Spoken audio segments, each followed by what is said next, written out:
enough light. Oh, okay. Cool.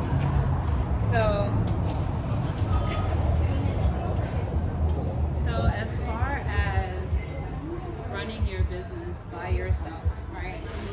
How do you empower yourself? Oh, well, 100%. It's not every morning, but most morning, every morning I get up and the Lord always gives me between 6 every morning. Like, never fails. If you text me at 3 o'clock, I'm not going to answer.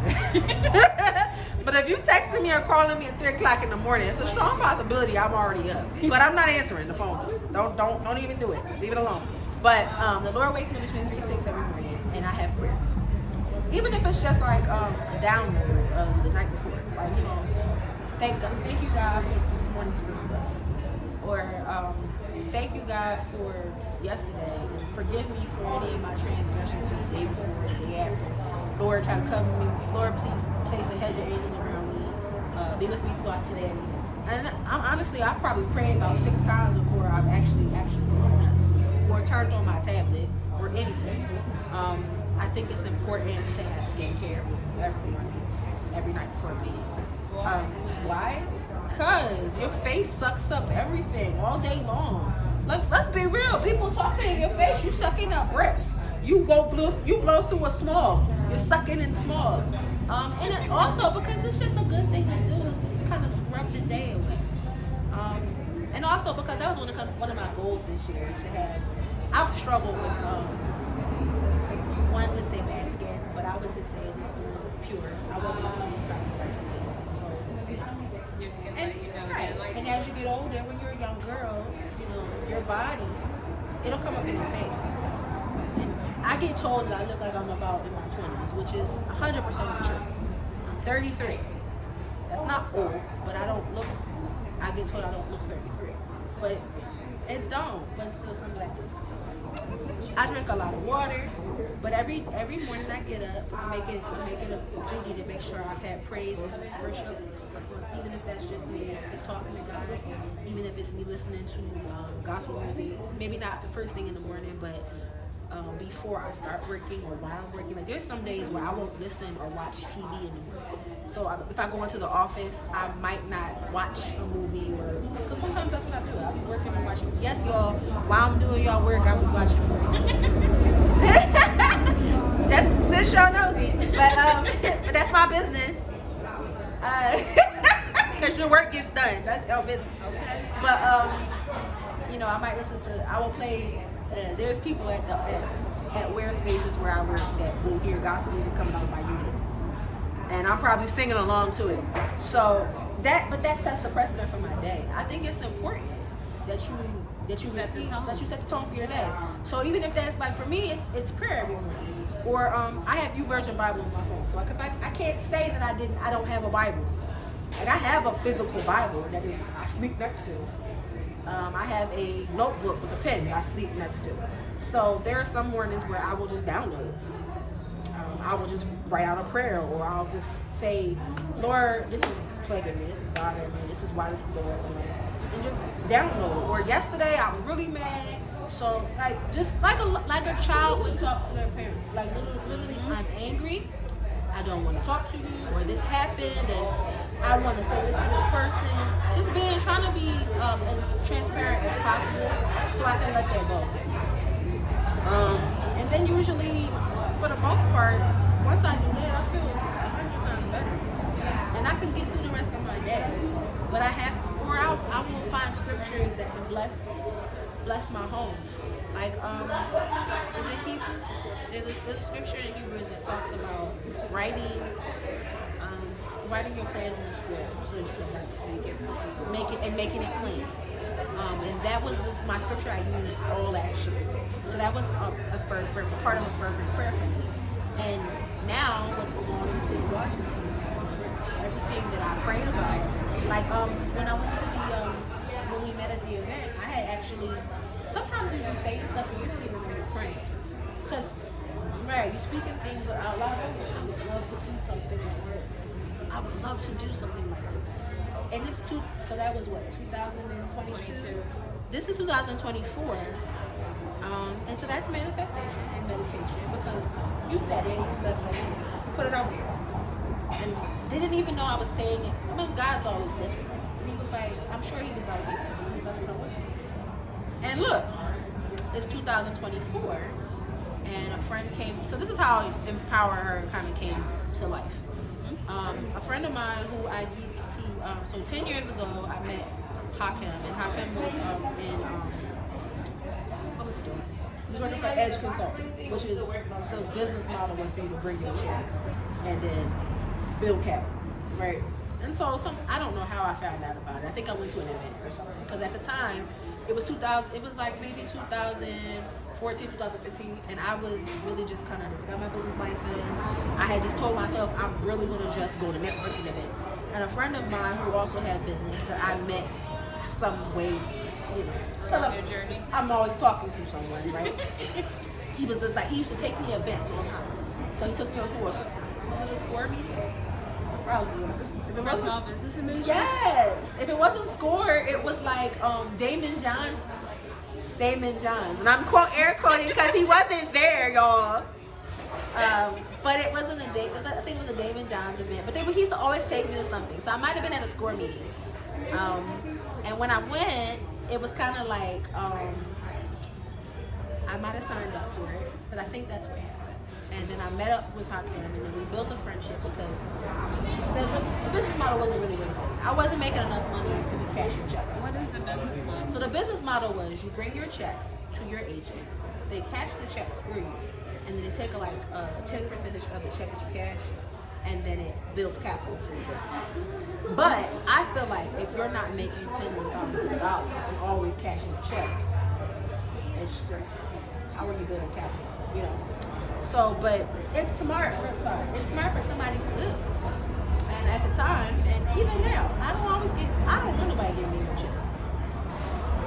Because checks, if the money ain't, a lot of times, I work with small businesses, and like, no disrespect to any small business, but some people don't always have it.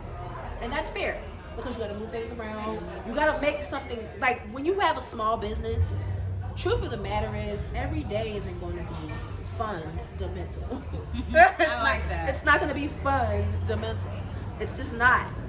There's going to be days when you're going to bring in tens and thousands of dollars. There's going to be days when your product is just going to be pushing. Everybody going to hear about it. Like you said, we're talking about having a platform. Everybody's going to want to invest in that platform. They're going to be like, oh, what you talking about? I'm trying to come over there. Because maybe it's a fad. Maybe because everyone's talking about it. Or maybe because you have a strong social media presence. And so maybe you're going to be just doing, or you got first and foremost, you got a fantastic product. So people are going to eat it up. But then there's going to be days when you got a fantastic product and you might not make any money. And working for yourself, there's going to be days when you don't make any money. And those are the days when you're going to really need to quit. Because you're going to be like, I want to quit. Amen. So with a business model like this, I think it was more so better for people who are making tens of thousands of dollars regularly. Because then it's like, okay, I can build, or you're making a lot of money, so like, I can just make capital. And so they take the 10%, the money goes into an account for you. And over time, that capital builds, and you can use it, because like, when we talk about building capital, the capital is built so that you can do other things. You can expand, you can open another business, you can get more product. You can, like I said, I work out of wear spaces. You can get a wear space container and put your things in there, and then you can work out of there. Whatever it is that you need, capital would be for that. And there's a lot of people that are starting businesses. They don't know anything about business banking. That's why I said we're doing this event just for that, because it's information that a lot of women don't get told. People want to hide things from us. Oh, maybe you're not supposed to do that. That's not for you. Or somebody's like, oh, just go get a job. You're not doing that. How would you, so for, on that point, how would you advise somebody who does not have, like other sisters supporting them, but they are getting told, oh, you're dreaming too big, go back to work, or like people who are discouraging them? So I'm going to tell you. How would they be empowered? How would they be empowered? So I'm going to 100% say that if you have a day job, don't quit it. Don't do that. But if you have time in your spare time, treat the business that you're doing as a hustle. There's nothing wrong with that. And when you have time to make time, which you can schedule, listen, get yourself a calendar and schedule time to run your business. And literally, well, the time that you have time to schedule to run your business, you go to network events, you find out what, look for conventions, build your network in that way. Go places where you think other people, where you know nobody else is going. You know, go get some business cards. There's for people who don't pay for business cards. There's Blink, which I'm totally advocating for you. I've gone into the QR code universe. Get yourself the QR code from Blink. There's an app when you're Apple or Android, and literally when you go to events, or you go to a restaurant and you start talking to somebody about what you're doing, or you go networking or whatever it is, and you say, hey, take my information, just get my QR code. So now y'all can converse because it goes straight to yourself. You can't say you don't have it, but you gotta put yourself out there. That's how you build your network. You just be like, it's hard though because if you don't like to talk, like if you're an introvert, it's not something you're trying to do. Like I know somebody right now that she's got a great business model. She might see this, but she's got a great technique. She has a great skill. She's got a good product, but she's an introvert. She don't want to talk to people, but she has to build business. She has clients, and she wants people to stay.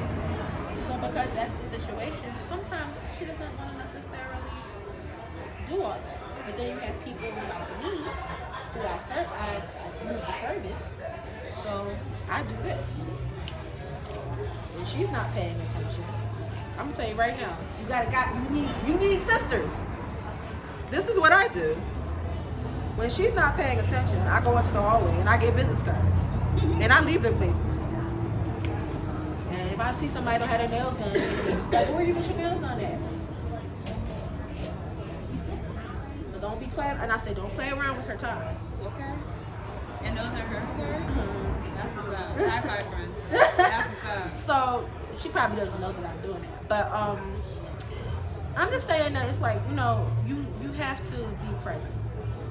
Even if it's just that you learn Canva, or like somebody said to me yesterday, she uses Figma.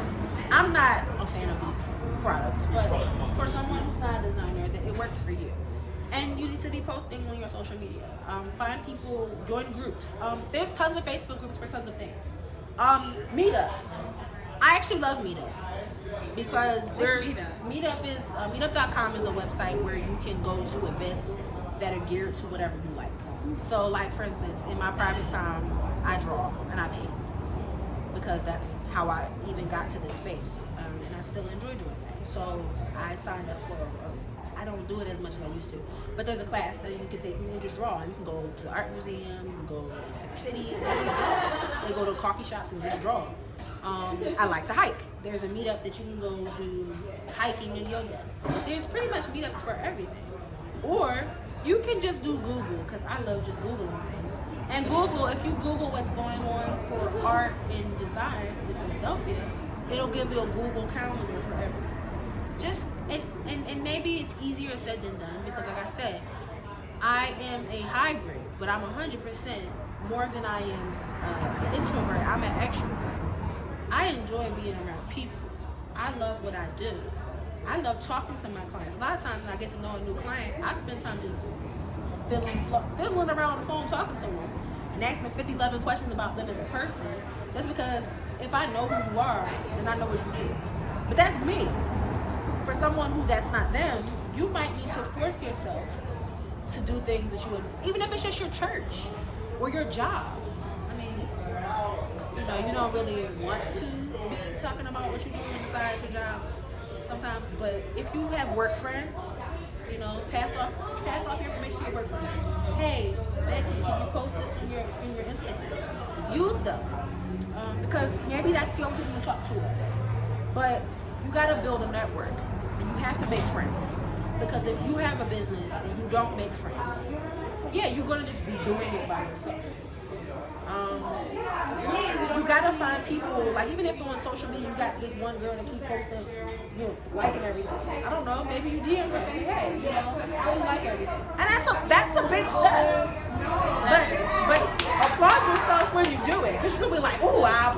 wanted that. I didn't have to. And maybe it was that one time that lady was like, you know what? I follow all of your posts. I really would love to get together. And maybe I'll be like, hey, what's the chance you run that y'all live in the same city? And it's gonna be like, hey, why don't we go get some coffee? Because you and I didn't know how close we lived to each other. No, I didn't know. For whatever reason, I thought you lived in Mount Airy.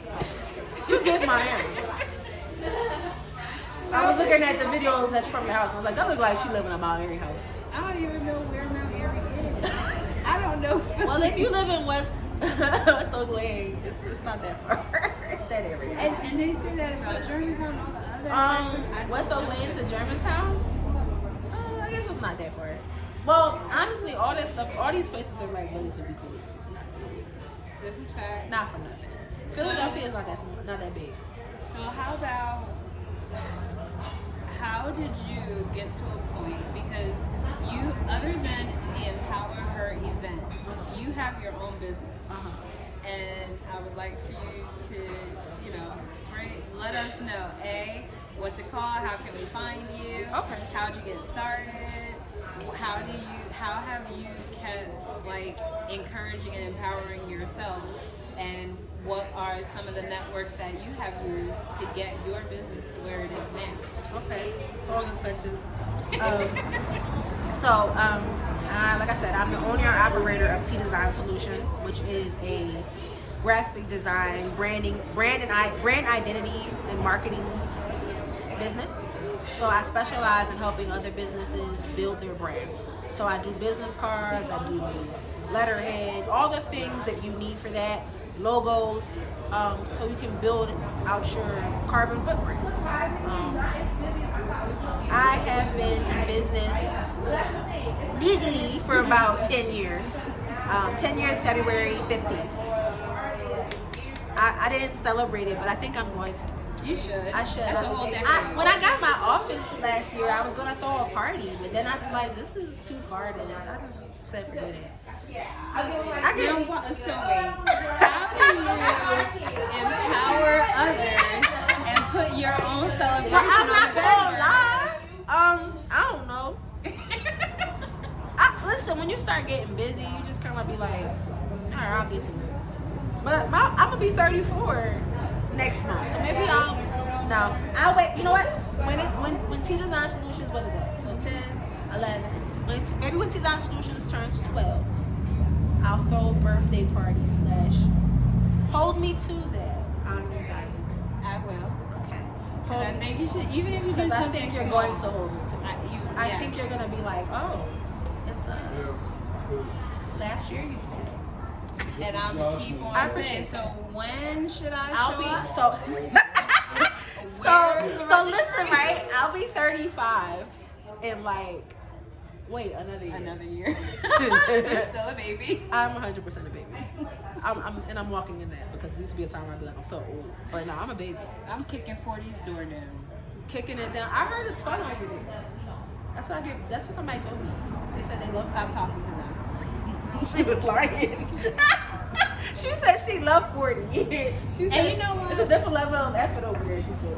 It is if you have taken the necessary steps. Because once you get to 40, you're only 10 more years away from your midlife crisis. And if you have not... Well, have it now. You should not. Well, why do we have to be... Well, what do we have to be in crisis for? Most... Because you're like, oh my God, I'm going to be 50. Yeah, but that's a part of it. But you're turning 50 and most people are not happy with the progress that they've made throughout their lives. So, for example, people who work a job until they retire, Right. but they had a purpose and a passion that they let die inside of them. Then when they turn 50, it's like, okay, now I have this time and energy, and I feel like I want to do more for myself.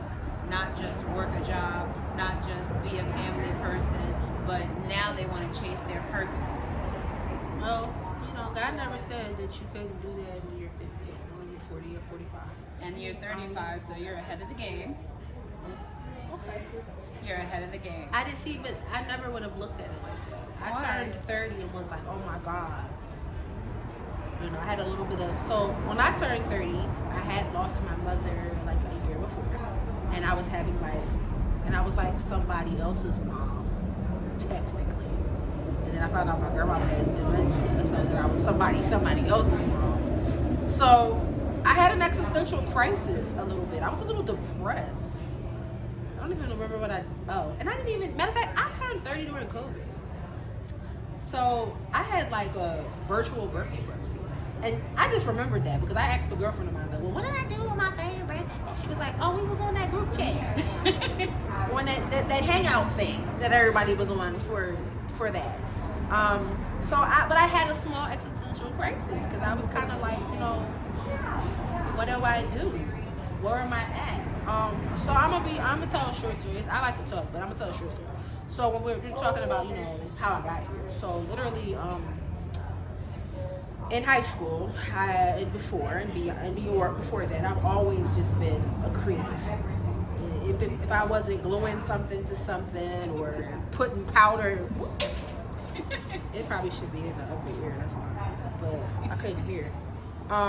Putting powder in the cup, putting water in it, trying to do faux science projects, whatever it was. I was always doing something that would be seen as creative, or remember they had Zoom for our era, so I used to watch that, and I used to just be doing stuff. Like it was just always something, or I really thoroughly liked watching a lot of movies and enjoyed watching commercials, and that's the kind of stuff I like growing up.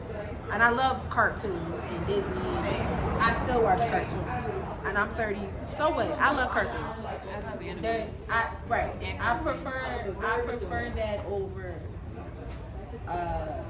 most television, which nothing wrong with that. So because of that, I just knew that I was going to be an artist, and even in high school, I was doing AP art. I have a fine art background, so like I said, I paint and I draw. My drawing probably was way better in high school than it is today because you don't use it, and that's one of those things. If you stop doing it, come on, forget about it. But take it back. I draw all the time because all of my logos start from sketch. I sketch it out, even if it's not fine to detail, and then if I just do detail in Illustrator, it starts off as a sketch. And because of that, I was just like, starving artists is really fast. That's what not does that mean? So a lot of the masters like Monet and Degas and Van Gogh, they were starving. They barely had enough money. Like they were selling their artwork for pennies. Like literally, like if somebody gave you a quarter to do a portrait, that was like, like Edgar Allan Poe, who was a prolific writer, he was selling his writings for pennies, nothing, and he died drunk in the street, penniless. And his stuff is worth so much more now. So much more. Like I said, Edgar Degas, who's my favorite, he died penniless and broke. But his artwork is in the Philadelphia Museum of Art. The Louvre. Making tons of money. Dr. Warren, the art that he has in his repertoire that was taken from his house to start a museum, millions and millions and millions of dollars worth of art. And these people died probably not rich. And because saying that, you'll be a starving artist, it's a legitimate thing. If you're from Philly, you live here. If you've ever been downtown, and no disrespect to any of these people, but there's people that are some of the best artists you'll ever meet, and they're homeless. Yeah. And they live on the street and they sell their artwork doing artist crawls, and they sell their artwork just kind of sitting on the sidewalk, and people pass them by, and that was a fear. I'm gonna be honest. That was a fear. So I just feel like I don't know what I'm gonna do, but I knew I wanted to go to school to be honest. I didn't know what I was going to do. And I didn't know anything about graphic design. I didn't know that was what those commercials were doing. I didn't know what those flyers that you see and postcards, I didn't know what that stuff was. I didn't know that that was a name of a job. I didn't know graphic designers were people who dressed the Macy's windows and did the parade floats. Like there's someone who draws that stuff out before they even make the parade. I didn't know that was that name of the job. Architecture, graphic artists. I had no idea. I had no idea. So Antonelli Institute was a school that came to the school that came to my high school, and so I heard about it. And when I graduated, I applied. I have an associate degree, so I went to a trade school. But I was like, okay, this is good. Because I kept telling my, don't do this, people. Tell your kids not to do this, but tell them to go to a university. Get 4 years, get your bachelor's degree straight out the gate. Don't do that. But trade schools are really good for people who have critical thinking. Because I have a business, so people say, oh, I'm going to do this. That's what I would say. Because the trade school gives you everything you need to know. They teach you what a business looks like. They make you fill out a business plan. Teach you about wills and testaments. I would have never thought that. Like, I don't think a 4-year university would have shared that with me. I didn't do any math. I suck at it, by the way. But I love what I do, and I can do the basics, and that's what really matters. You build from that. That's your foundation. Yeah, and even today, I don't stop reading. So I have books on marketing. I take little courses as they come. But really, honestly, when I got out of school, I was like, I took a job doing whatever, but I was like, this is what I do. This is what I'm going to do. I went to school. Like, I always had in my mind, you went to school for this. Like, I'm not getting out of here and not working in my field. And I applied for like Hallmark, I wanted to be a card designer, and I wanted to work at every card company, and I applied for all of them, and I never got a job. And that has been my story. I have applied at every company known to man, and I never got hired. But I started working in print shops. And that kind of opened a window. Like I was saying to you a little earlier, that's someone running a business that's in print marketing. So I have a background in print marketing. And I walked into a print shop not knowing, like never actually putting that work to use. Like the first work I've ever done was for like somebody who reached out to the school. And I don't even know if the person ever used a logo or anything. I don't even know whatever happened to this guy. But it's experience. Yeah, and I used it in my portfolio for a really long time. But I started working at print shops, and for I was at I worked at one print shop in North Philly, and then after I did that, I literally was there for a year, and I met a friend of mine who, the gentleman who helped me get my business license, literally, he was like, okay, you work for me. And it was like, he's like, I got all these businesses, I need your help. And I think his family owned a bar, and it was like, come on. And then it was like, the print shop across from my job, which he worked at University of Penn, they need a graphic designer. Took me down there, I applied for the job. They hired me the same day. And I worked for them for 3.5 years. But what I really learned at the core of it, because I wouldn't say that I learned how the health system works. Because I was the office and customer service manager for Presbyterian Hospital. So you go in, there's an office in the building down in the basement where there's a print shop in there, and I was the customer service rep. And so I learned how to do marketing. So I was walking around re-engaging, doing sales. So every day I would get up, I would come in, I would get my coffee, and then I would walk around the building. And I would go to the director and talk to everybody in the building and say, hey, this is my name, blah, blah, blah, blah, this is what I'm doing. They're like, oh, I didn't even know that place was open anymore. And so I started building business back into that. So that was management skills. Didn't know at the time. I just was working. I was just doing a job. And I realized, and then it was like, okay, well, you're a graphic designer, so can you do some of I did a lot of signage for the hospital. And at the time, that was a big deal to me, because I'm like, oh, this is University of Penn, this is Presbyterian Hospital, this is a big deal.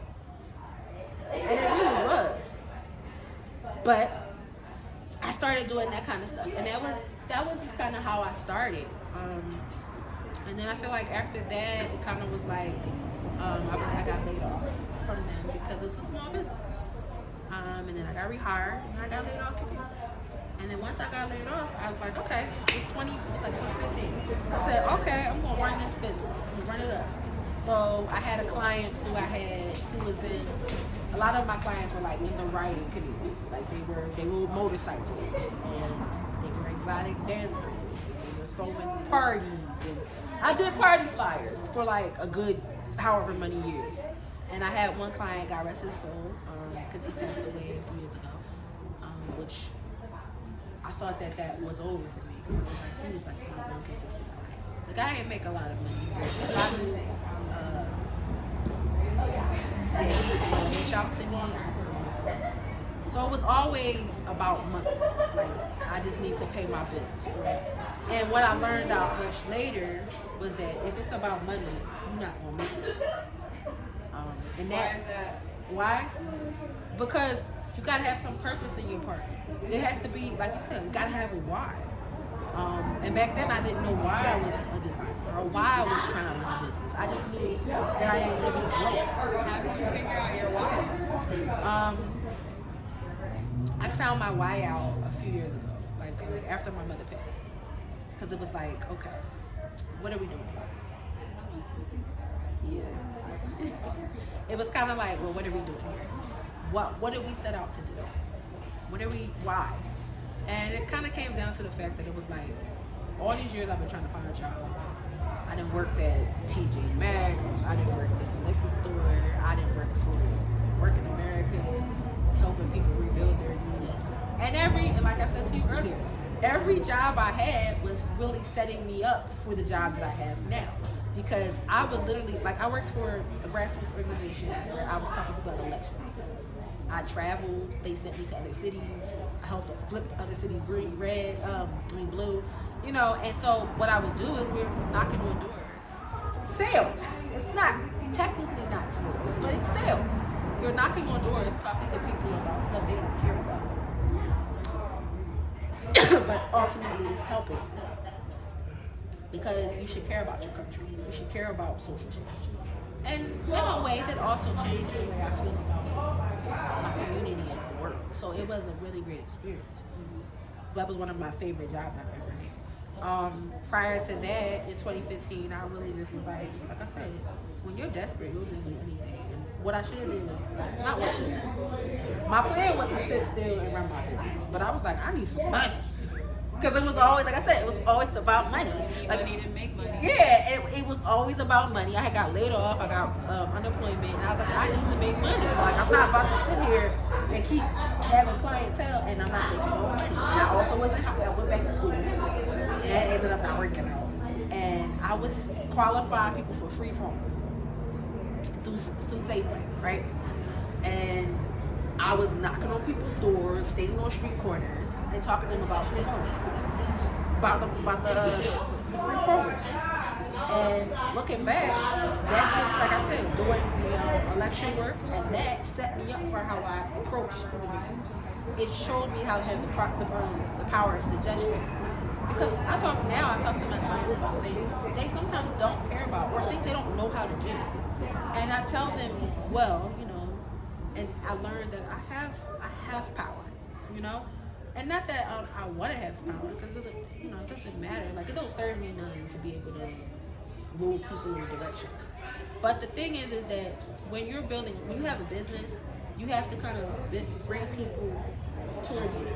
Like, you got a soapbox, you got something to say, you got things that can help.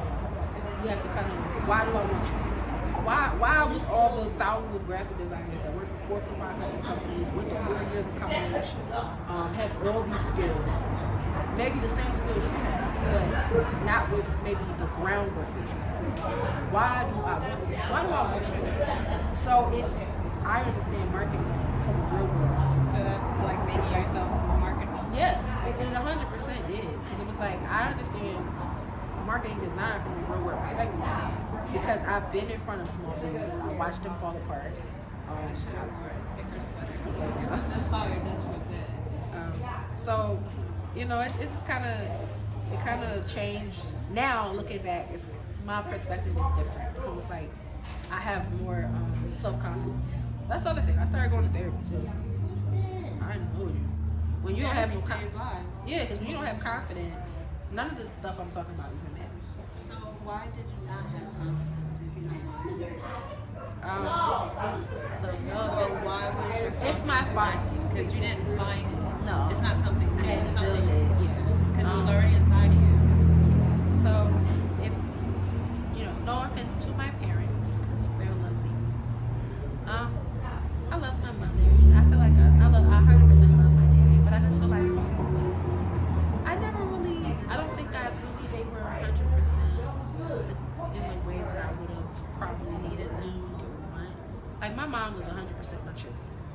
But when it came down to graphic design, it was like, I don't see this doing this. My dad went back to school after being in the military for like 23 years and decided to be a photographer. So that was not his perspective. He was like, do you. Live your life. Go off. So he's like a big photographer in Atlanta. But, you know, so I kind of watched him blow up. But I kind of, yeah. Jay Barnes Photography. He's in Atworth, Georgia. But he is everywhere in Georgia and Trinidad.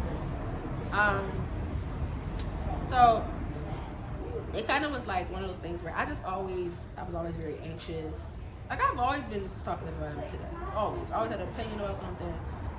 But people didn't give two craps about something. I'm like, why are you so deep? You like 5. What are you talking about? But I don't know what it really was, but I always kind of was nervous and anxious about everything. I was a people pleaser. I never wanted to hurt anybody's feelings.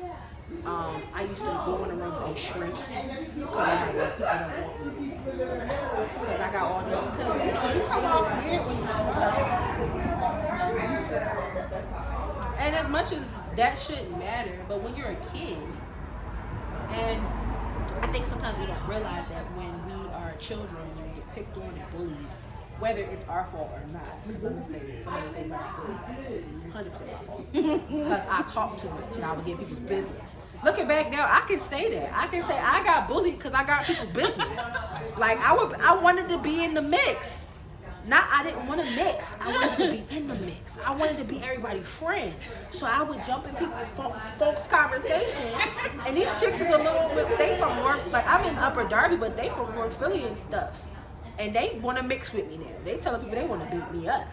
Cause you didn't got smart with me, so I get smart with you. Because I grew up with old people. Because my grandmother's 87, and my grandfather was at the time before he passed in 85. So he would be well into his 90s by now. So I'm just gonna tell you, I grew up around them, and I went to church and was with around another lots of older ladies. So yeah, but they have smart mouths. So they like don't let nobody say whatever they want to say to you. So I'm getting in your business. You jumping bad with me, and I'm like, but it's intelligent. It's not F-U-B-I-H. It's, well, you look like Whoopi Goldberg and Celie from The Color Purple. And I'm like, she got money. Or you look like, or I got my crescent curl from Harlem's, because that was back in Dayton, everybody went to Harlem's and got their curl, and they got their little rack with their scarf. And I would go get my hair done. My mom would send me around the quick, go get your hair done and come back. And I would come back, and I've always had like big, thick hair. It's short, and I have a high top fade, but my hair, when you press it out, it's just long, thick, and voluminous. So it was always, I would have this big bang, and it was like this. So I used to get told I was like Oprah Winfrey. And my comeback was, well, she got money though. And they'd be like, shut up, ugly, with all your pimples and stuff. And I would get self-conscious about that kind of stuff. I'm like, well, I didn't go for the problem. Because now I'm looking at myself in the mirror, I'm like, dang, I don't know. And that's how people push their insecurities off. Yeah. Or even if you said something to them to make them say something to you. Because when you bring, like, nothing's wrong with bringing attention to yourself. As long as it's good attention, not negative. Yeah. So if you were beautiful and you dress well and you smell good, you just walk in the room and people are just like looking at you, that's one thing. But if you're trying to get attention, or if you just want to be in a conversation, you know, I feel like now I'm an adult, and I still struggle with that because I just want to talk to people. I be wanting to be everybody's friend, like. But I try. But what is a friend to you then? A friend. So my experience with what friendship is I've had sisters. Okay. These are 100% women and men. Not sisters. I don't got a lot of male friends I call brother, but I have male friends I'm close to. That if I was in the middle of a desert, they're like, I'm coming to get you. Or they said, what's you? Now we fight. Not that one. Not her. But it ain't gonna die. Because she don't bother me. Because I don't really bother nobody. So, but it's like, and in the same way that they go for me like that, I go for them. But I'm different because I come with respect. Because it's not just idiots. Like, I'm not coming at your mom all crazy. You're not disrespectful. Don't even try to go there. Like, I'm not. That's your mom.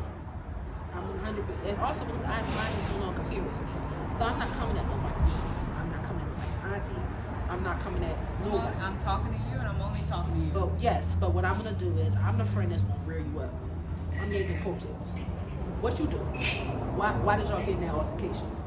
You can't call yourself a friend if you can't pull me by my coattail. And I have 100% have good, solid friends that go like this. Mm-hmm. They be like, hold up, come here.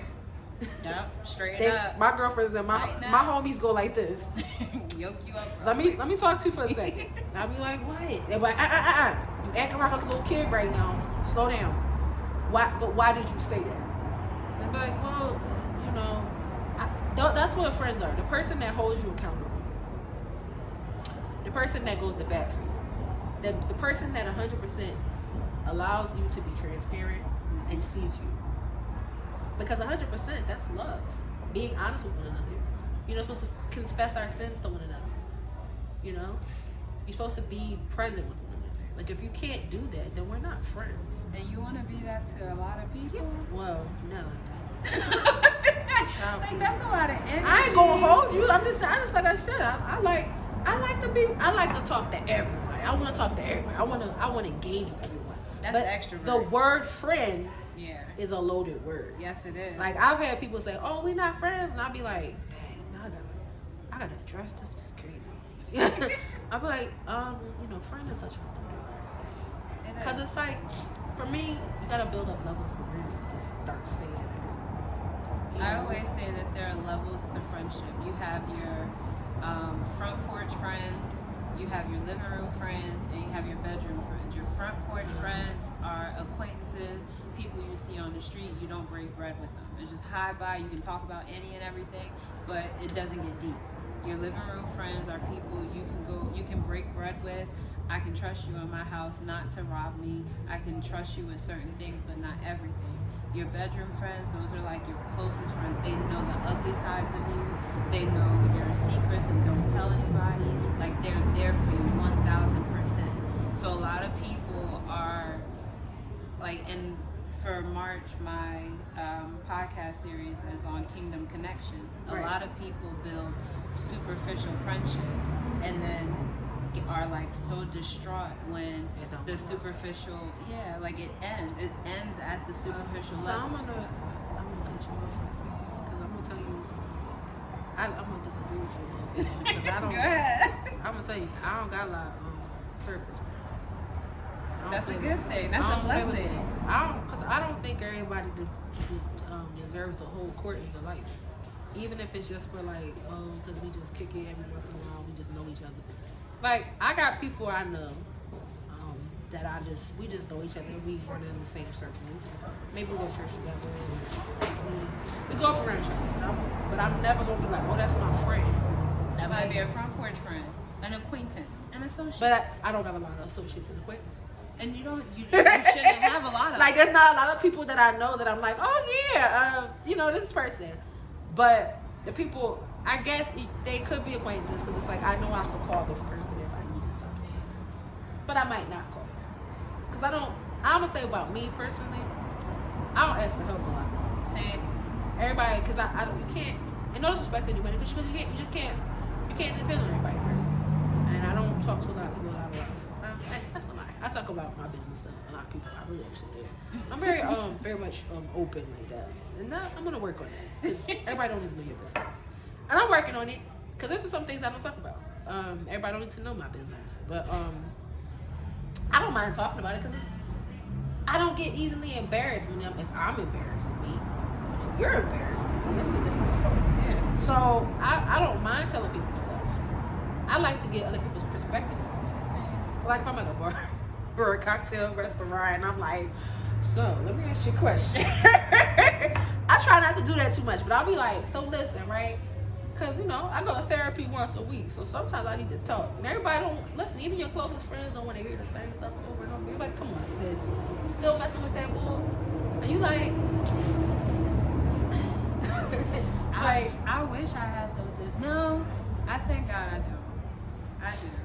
I don't mind it. My I'm thing- cool with it. I want you to tell me that I'm acting weird. That's saying something that don't mean. I feel like once I had hit 30, everything goes down after 30. Everything goes down after 30. What? So I'm 33. What's about to hit?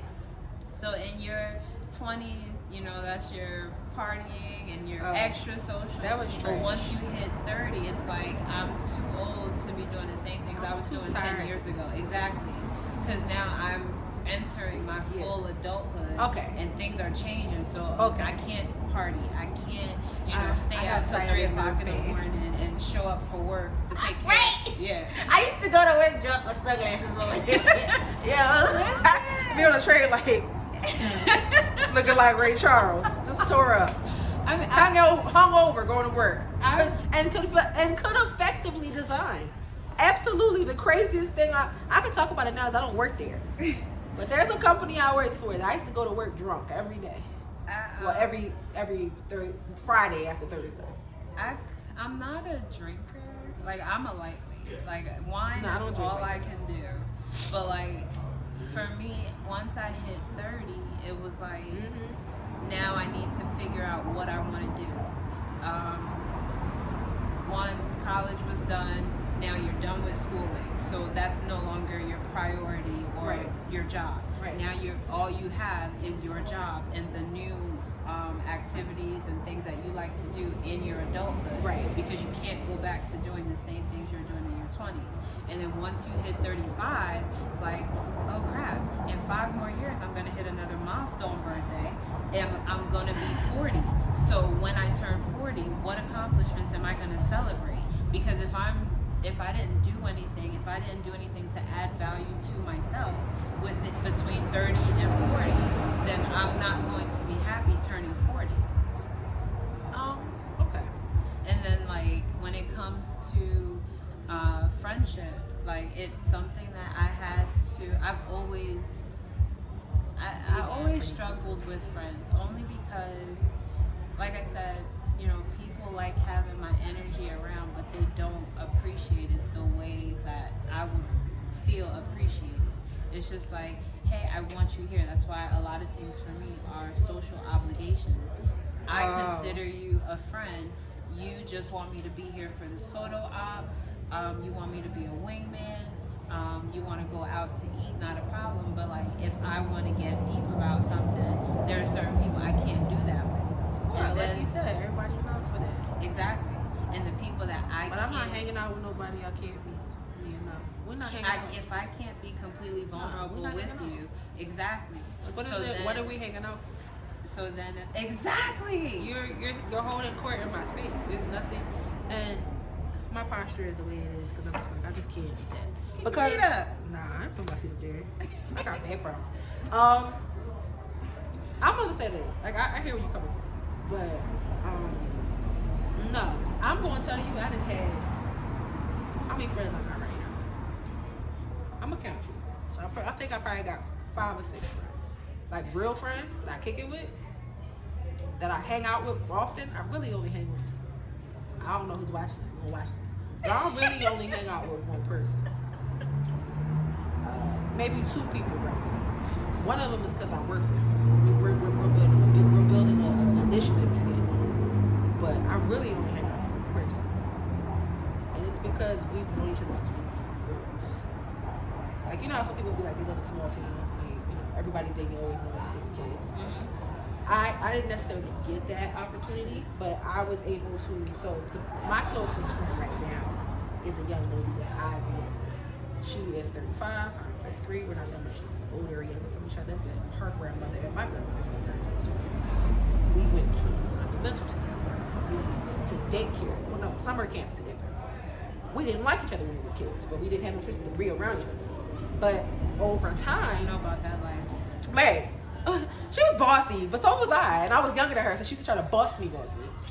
So, but what ended up happening is that, you know, we used to hang out a lot, and she lived around the corner from my grandmother, and I would see her sometimes, and we would be at church sometimes, and we would always, you know, we would always just be friends. But then she got married, and I don't know, I think think in my 20s, I was just kind of like, I was out doing me. So I just kind of thought, like, oh, I'm not trying to hang out with nobody and interrupt their life. And she was her husband. And then one thing led to another. They got divorced. And I think we reconvened. And then I got in a not so nice relationship. And then I kind of separated from everyone. And then, you know, her grandmother passed away. And I reached out. And then she moved away. And when she came back home to Philly a couple years ago, we reconnected. And we have been around each other ever since. It was the friendship I 100% needed. It was the sisterhood that I 100% miss. What is sisterhood to you? Sisterhood is 100% when you're able to envelope yourself in someone healthy. Like, this person knows you. They get you. You make sense to them. You teasing them isn't gonna make them. Like, when I tell you I tease this girl, and she teases me back, and I don't get mad. Like, great example. She turned 35 last year. We went to the Frisco's. I was trying not to ratchet stuff up. It never happens. Always tends to happen. So we went to the Frisco's and we all dressed up kind of like sneaker ball this year. Everybody had gowns on and sneakers. And we were sitting at the table eating. And she was sitting with a friend of hers on the other side of the table. She said something to me. I don't know what she said. And this is how I know. This is how I know we tight. I looked at her and I said, "Do you want to go outside?" And she was like, "We can go." And I said, "Bye, girl." And then we rolled our eyes at each other and continued to eat our dinner. And her friend was like, "Crap is going on." And we talk about this all the time now because I'm like, yo, I was serious. She said, "I know." And we was going to go outside and I was going to punch you in your chest and we were going to be done with the conversation. Or she came to my, I had a block party, our first block party we've had on my block in such a long time. And she was sitting next to me. My neighbor was kind of like, "Are you guys cousins?" And we're like, "No. She's my friend." And she was like, yeah, she said to me today, she's like, "I could have punched you for that because we was cousins." It's tighter than yeah. Sisterhood is like when what I say to you isn't going to make you throw up. Like, I can talk to But you. I'm also not saying things to purposely No, hurt you. I don't want to. Because I feel like I love her and I don't ever want to really like realistically, I would never say anything to hurt her. And that's, I feel like sisterhood is, I can tell you the ugliest truth without hurting you. And there's no hate in our relationship. Correct. I'm not hate. Listen, there's nothing that she got going on that I hate about her. Like, I'm not gonna be like, I'm like, listen, if I say to her, "Oh, I love that for you," because I'm legitimately like, there's no hate in our relationship. It's not because you're here and I'm here, and I've been around people where I was like, I felt inferior to them, or if she was here and I was down here, I'd still be like, That's right. like a little monkey with the cymbals. Like, yeah, you better do it up there on that top of that mountain. I'm proud of you. And I wouldn't, and you know what would never come out of my mouth? I would never be like, "When you going to help me out?" No, I would be like, "I'm proud of you. I've been waiting for you to get there."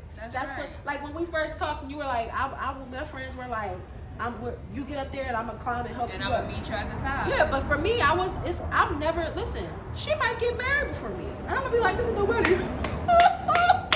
Crying. Because I'm happy for you. Because I love you. I act like like a real sisterhood is when I love you. There is nothing that you could do to me. Well, there might be something you could do to me. But you have to go out of your way. You wouldn't. See, that's the thing. When she's really your friend and she's really your sister and you're really family, beyond your giving birth or being really like blood, that person doesn't want to. Exactly. They'll go out of their way not to hurt you. And that, ding, ding, ding, ding, ding. They're gonna not. She's gonna 100% be like, listen. First things first, before you go any further, I don't wanna hurt your feelings. But, and yes, sometimes buts is okay. But this is a problem, and I need to address it. And if y'all get in an argument, whatever, let it happen. How do you expect me to show up 100% myself for you if I'm, dealing with some issues that you're the only person that can help me solve? You can't 100% be yourself. Exactly. Same thing with God. Like I said, for March, it's all about kingdom connections. He can't help you if you can't 100% be yourself with him. And I can't. And a lot of people have that relationship. And that's exactly I how I struggle am. with that. I'm not perfect. I struggle with being 100% transparent with God. But it's funny because he already knows. That's why I don't He struggle. be seeing me. And my thing is, even with this podcast, like I had stopped making episodes December all the way up until this month. And my thing is, God, I know you are like making me, break out of my shell to do this. Right. But I can't 100% show up and do what you need me to do when this thing is hurting me right now. And I need you to be able to fix this so that I can show up as myself 100%. That's okay. That's okay that you said that. Because he wants to know. Like It's the same thing with friends, though. And that's okay, because he knows. And it's okay for you to say, I don't want to do this. And I don't know what he's going to say to you. He's not going to let you not do it because his will is going to be done regardless. But But it's the same thing okay. with a friendship. But it's okay to say, I don't want to do this. Of course, you're being honest. Yeah. Now, if I were to hold my honesty from you, then I'm not being 100% myself or a good friend. Uh-huh. And like for me, sisterhood is a very difficult subject. I have 2 sisters, at this point 1.5. But like I lost my sisters. I lost the first one when I was 6 and the second one when I was 8. My dad told me they died. It wasn't until I graduated high school at 16 that I was told, your sister's not dead, she lives in Massachusetts. Your dad just said that because she went away to college and didn't stay living in his house. And my dad was, if you're living in my rules and you're doing what I say, then life will be good for you. But as soon as you are not listening to me, you're dead to him. So I'm 6 and you told me my sister died. I was 8, you told me the other one died. I grew up and found out that they're both alive. And between that time though, I had friends who were like, we were just stuck together because we all went to church together. But like they didn't like me for whatever reason. I was always getting picked on, and even when we were like doing things together, like singing or dancing, they would always say, I'm the only person who's not doing it right. So I never wanted to be around other people, never wanted to perform in front of other people. Like these people are supposed to be like my church family, and they tell me I suck at everything. So growing up, I didn't want any new friends. And the first lady at the church, and we all grew up there, she was like, my cousins and I and my sisters would be pregnant and like around the block so many times. Like when I say this lady literally like spoke nothing but death into my life. It wasn't until I moved to Philadelphia and I was in college and I met my friends that I had in college, and it's like they taught me how to be a sister. I lost both of my actual sisters, so I didn't know how to do it. Then the people that I grew up with who should have been like sisters to me treated me like worse than Cinderella. So for me, opening up to and then throughout school, girls just like picking on me for whatever reason, and they learned real quick. But like in my adult life, it's like I know what kind of a friend I am. Even as far as being a sister, like if it wasn't for my middle sister, I would never ever want to try anything. And that's because even though like I had to hire a private investigator to find my sister. And like once we found each other again, like I never ever let her go. And anybody who like, talked reckless to her or like even slightly took away the smile on her face, I'm ready to end your life. Because this is the only person who has not only, slapped me around because I upset her when we did grow up together, but this is the only person who's given me love without asking for something back.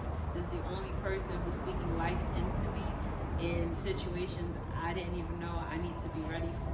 So for me, and then I have friends who were like sisters, their moms were like moms to me, and like all of our moms knew each other, and we were always there to support each other. It's like, this is cool. I like being a part of this type of a community. And now that I'm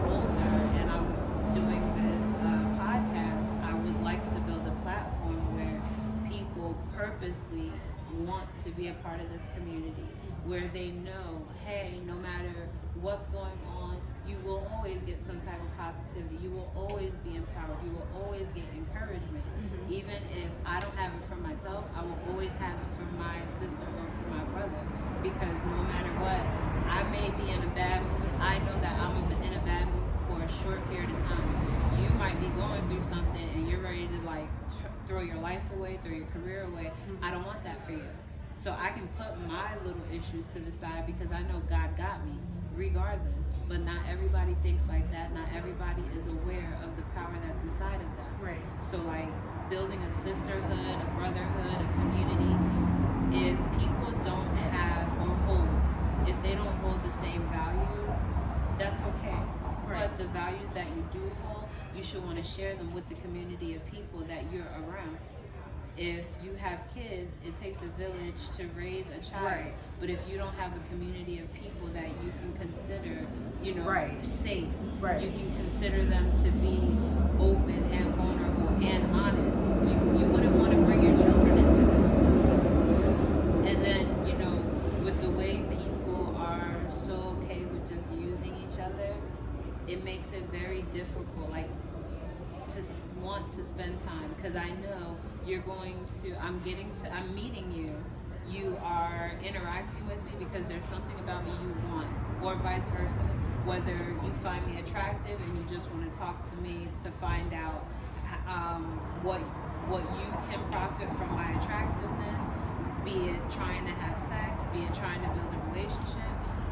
You might like the fact that, like when you and I met, and I have not shared this with my podcast audience, but my original purpose for crowdfunding was for my adult daycare. Yeah. So this podcast was never a part of anything that I wanted to do. Right. It was just a strategy so that I can get myself out there, so that way when I'm ready to crowdfund for the adult daycare, people would know who I am and have something to reference me by.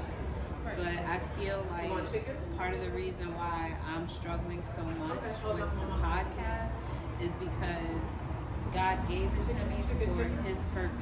Right. Not So my you gotta purpose. figure out what it is. No, I know what His purpose is. Yeah, it's just not my purpose. Oh. So then it's like, Well. is my flesh being rebellious to His purpose? Probably. Or am I just not happy with the fact that, hey, I don't thought wanna we do- were doing you this, don't and like now you the- got me doing this. You don't want to do what the will is.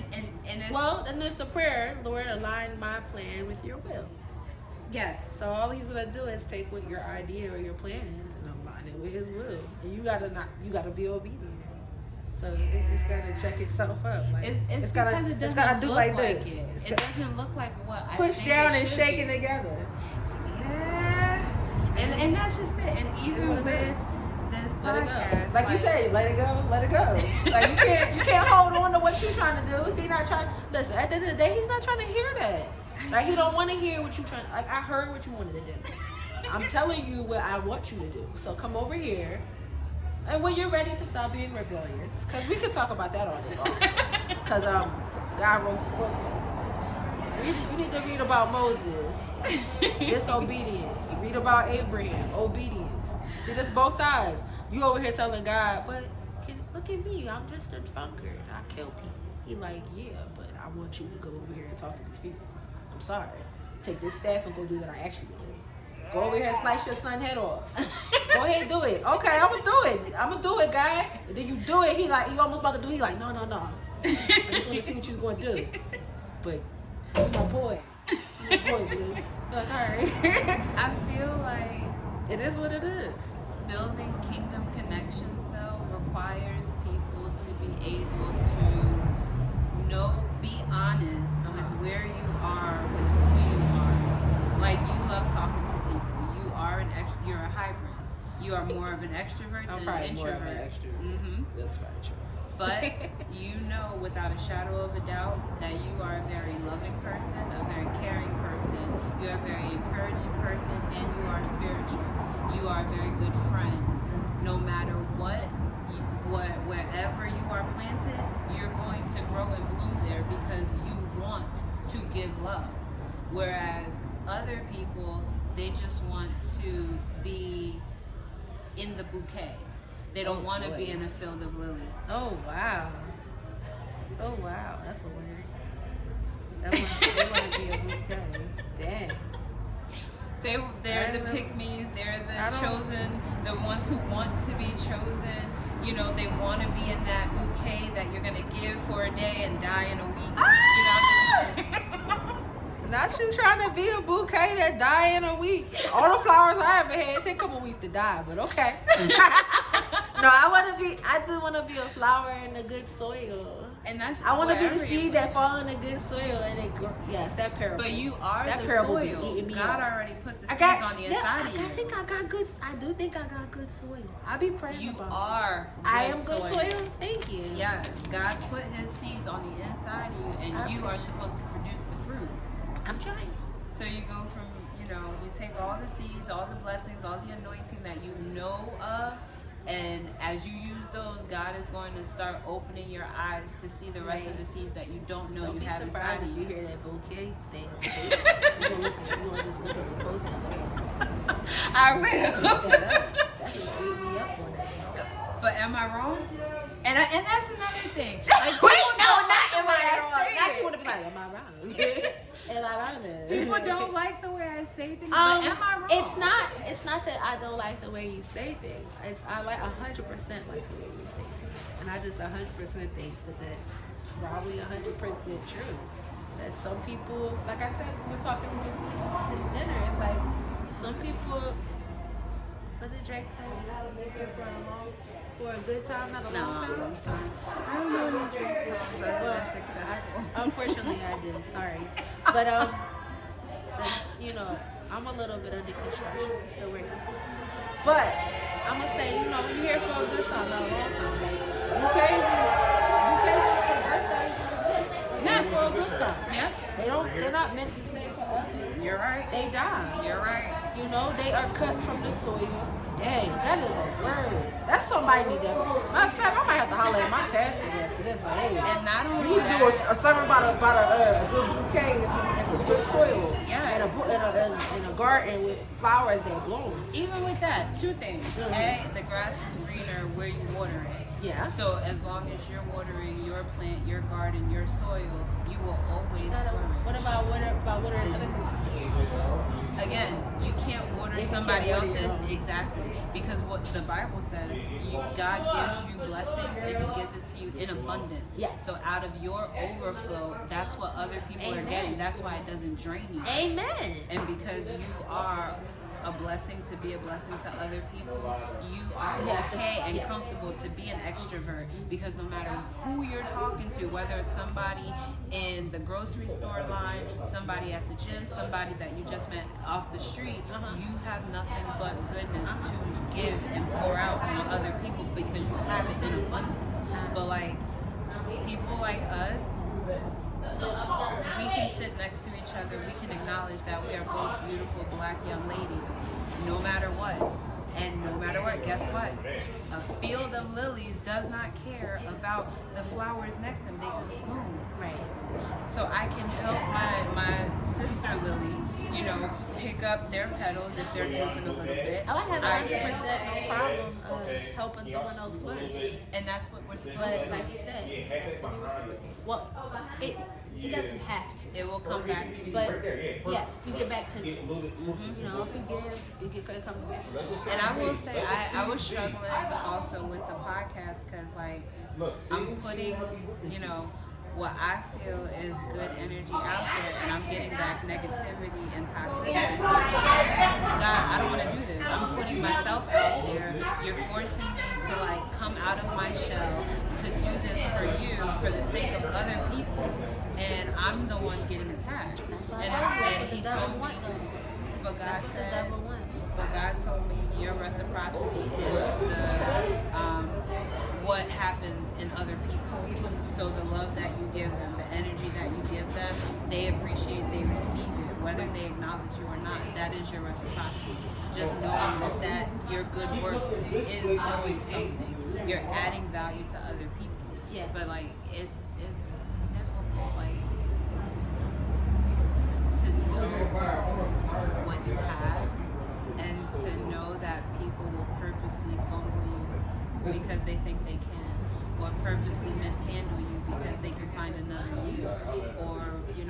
purposely isolate you because they want to pick a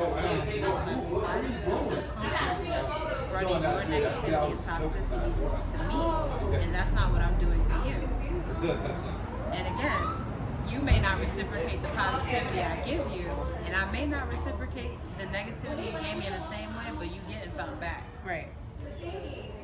But if we're just minding our own businesses and tending to our own soil, we can be a garden of different type of flowers on purpose, with purpose. And that's how I look at any type of friendship. Like, you are your own individual person. You have your own personality, you have your own thoughts, you have your own preferences, you have your dislikes, you have your likes. When you are around other people, the same way I can accept you for who you are, you can accept me for who I am. And when you're around other people, you can accept them openly for whoever and however they are. Right. But you're adding value to each other just by supporting each other. Right. And I feel like a lot of people don't understand like the type of friendship that everyone is looking for. If you can't be that example to yourself, then you can't be contagious to someone else. Right. Right. So if you say, I want a good friendship, but you're a mediocre friend and you keep getting less subpar friends, you're not even being a good friend. Exactly. Yeah. You're getting less than what you put out because you're not putting out your full 100. Yeah. So like, I just feel like people who have purpose, people who have passion, people who have a desire and a heart to serve other people like you do, like your reciprocity is in the lives that you touch.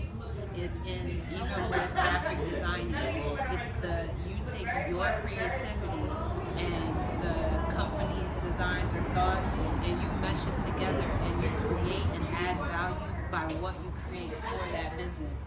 Even with this Empower Her networking event, A, you didn't have to do it.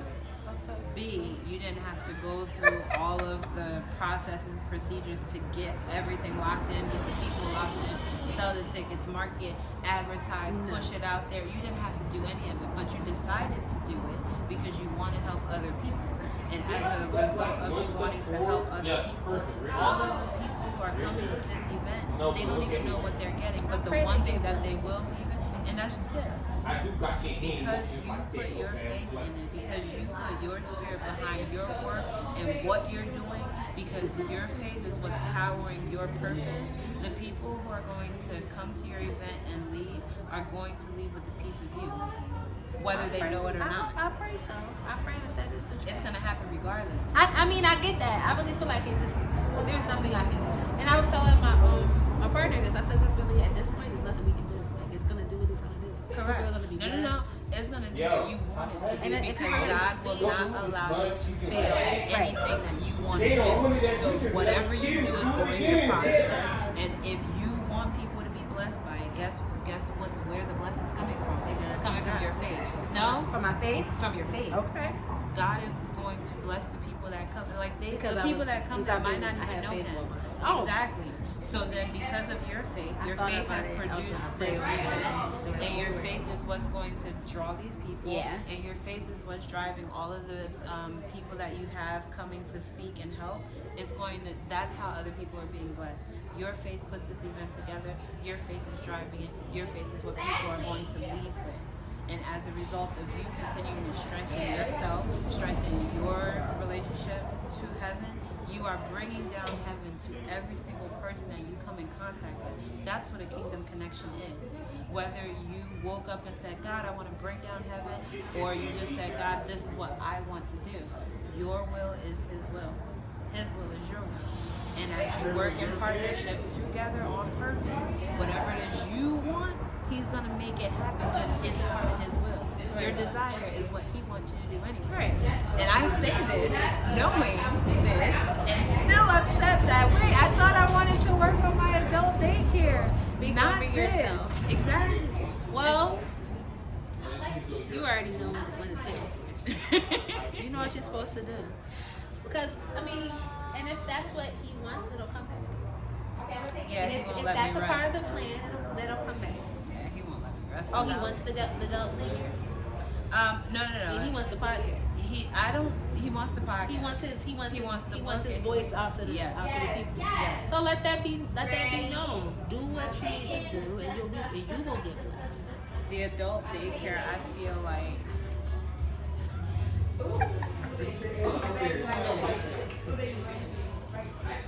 You, oh, go ahead. We can pause this. I was waiting. We can pause. But I mean, it is. How much more time you want? We're, at this point, we're having.